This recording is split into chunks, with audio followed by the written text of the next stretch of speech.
Welcome to Game Over Yeah with your usual hosts, Leon. Dave. and the Stag Beetle himself. And here is the tender and juicy, succulent list of games that you could devour this week. Have no spear, Tiki Galore is here. This is the online multiplayer arena where players play as Tiki warriors armed with deadly spears and an even deadlier thirst for domination. Ooh. Domination! Basically, it's just another arena multiplayer shoot 'em up, but just a novel twist that you get to throw spears at people instead and collect shrunken heads and get eaten by sharks. Well, go and spear Tiki Galore this weekend. Dengeki Bunko! Fighting Climax. Now, I find it really odd, this game. It's coming out on PlayStation 3 and PS Vita.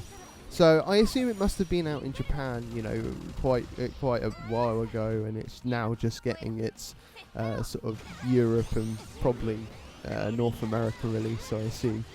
Yeah, a lot of these games are like that. They've been over in Japan for years, and someone in the Western world has just woken up and gone, ooh, that's making a lot of money. Perhaps we should sell it over here. And then everyone over here just looks at it and goes, it's Japanese.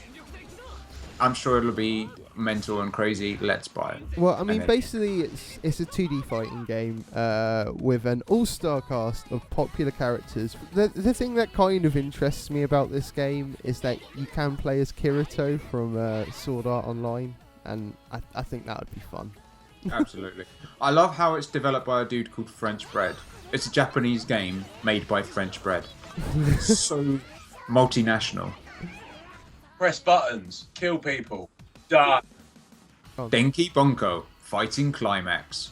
Coming out this weekend for your delectable pleasure for the PlayStation 3 and PS Vita. Did you enjoy Disgaea? Did you enjoy Disgaea 2, 3, or 4? Well, guess what? Disgaea 5 is just like it. If you liked it, go and get it. Okay, I'm taking a look at the story, and the story is pretty much like every story ever. The entire netherworlds are endangered by Demon Emperor Void Dark. Since his emergence, many netherworlds have been trampled and oppressed. And basically, you've got to go out and rescue the worlds. So it's basically like a cutesy, chibi version of Kingdom Hearts, basically. Dave, I think you're going to be excited with this one, mate. Now it's got half-naked girls wearing cat ears. What's not to love about that? Exactly. I mean, I must admit, I'm really excited about it. It's coming out on PS4 this week. We got a free MMO. Come on. Who doesn't want one? Who doesn't want a free MMO, about that? Right? It's basically, someone has been watching or playing far too much Lineage and Lineage 2, and then went, you know what made that game was just the half-naked girls. Why not, let's make another MMO and just put them in there and make up some really bullshit story to go with it, just so you can watch half-naked girls run around. That's effectively what this game is. Exactly. They've done it, Dave, and it is called Onigiri. You know what? I might actually give it a go, just for funsies. I think we both need to give this a go, and I think we need to tell the general public. I think we need to do a video on it. I think we do. So following the 80s kind of throwback kind of vibe at the moment that's sort of going around, with like the likes of Kung Fury hitting up YouTube recently, with the David Hasselhoff little soundtrack there. We've got something that kind of sounds fairly similar to that on the kind of soundtrack that I'm hearing on the trailer, Read Only Memories, which is actually coming out on PC, Mac and Linux. It's a cyberpunk point-and-click adventure game. Sold. Absolutely, totally sold. It slightly worries me that it says that it's a dynamic narrative defined by player choices. It's either those are the sort of games that either do it really well or do it terribly, but you always seem to end up with just you take the good path or you take the bad path, and there's no real sort of grey area. So it'd be interesting to see if this game does have sort of a weird middle grey area, that sometimes that doing good may end up having bad consequences and being an evil bastard may actually turn out that quite good in the end. So that'd be cool to see if that actually they do that, or if it's just more hype. It's always more fun to be evil. Absolutely. Read Only Memories comes out on PC, Mac, and Linux for your enjoyment. Go pick it up this weekend. Rock Band 4. So if you want to be musicians out there who are not really musicians, that actually want to play air guitar, you've got Rock Band 4 to enjoy this weekend. Featuring quality songs like Elvis Presley's Suspicious Minds, Linyard Skinyard, That Smell, Linyard Skinner. Leonard Skinner. I mean, I must admit, I've never got on with like Rock Band, Guitar Hero, or anything. I mean, to be fair, I've got on more with Rock Band than any of the others, just because of the drums weren't too bad. Actually, yeah, I've definitely found the drumming on that is pretty good. They did do a fairly good job on that, but I've never been able to get to grips with it. And I play bass, I play guitar, and when they go, oh, you should be able to play Guitar Hero, I'm like, no, I can't, because it's not a fucking real guitar. It's not. Well, what is a nice touch is that Rock Band 4 supports all the previous Rock Band DLC and all the old instruments. So you don't have to go out and fork like 300 quid in order to get new instruments. So that's Rock Band 4 coming out on the Xbox One and PS4 for you to play this weekend. Transformers Devastation. One shall stand, and one shall fall.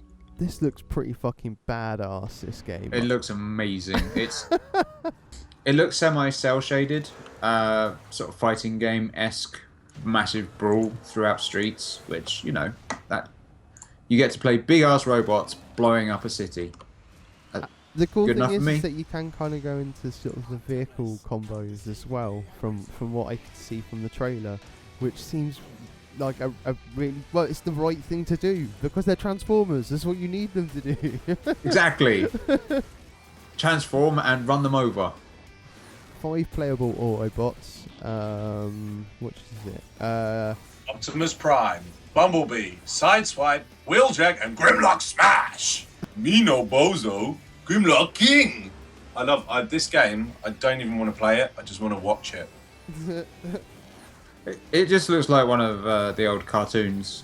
It does, and that's the real like strong selling point of this game, is that it really does look like the old cartoons. They have done a fantastic job of being able to create that universe for you to, well, beat up each other in. Mm. It doesn't say you can play as Decepticons though. No, you won't. You're playing the Autobots, rescuing the world from the dastardly Decepticons. What? Maybe it'll be a DLC, maybe it's a sequel, maybe it's a hidden character, but no, from what the looks of it is it's all the Autobots. You get to be the good guys, sorry. Transformers Devastation, available to play this week on all good platforms: PC, Xbox 360, Xbox One, PS3 and PS4. The Incredible Adventures of Van Helsing, Final Cut. It's effectively, it's like a Diablo clone, where you play Van Helsing and you have to go around and kill evil creatures, as you do, as it's your job. But this time you get a witty ghost companion, Lady Katarina, who is a hoot and is welcome at all parties because she just brings the house down. And over 50 hours of gameplay in the campaign mode, and choice between 6 playable playable classes from the beginning. There's definitely a lot to this game. Apparently, The Incredible Adventures of Van Helsing was originally released as a trilogy of 10-hour campaigns with various multiplayer modes, and has sold over 1 million copies worldwide. That's impressive. Wowza. So it effectively is all of that bundled into one easy-to-play package. So there you go. You are going to get 30-hour campaigns, and you are going to be one of 1 million people who have played it. So Megatron, any good games coming out this week? It's not a talkative one. Optimus? Well, that's been Game Over, yeah? Go and check out the new games. I'm excited about one. The rest, suck a dick.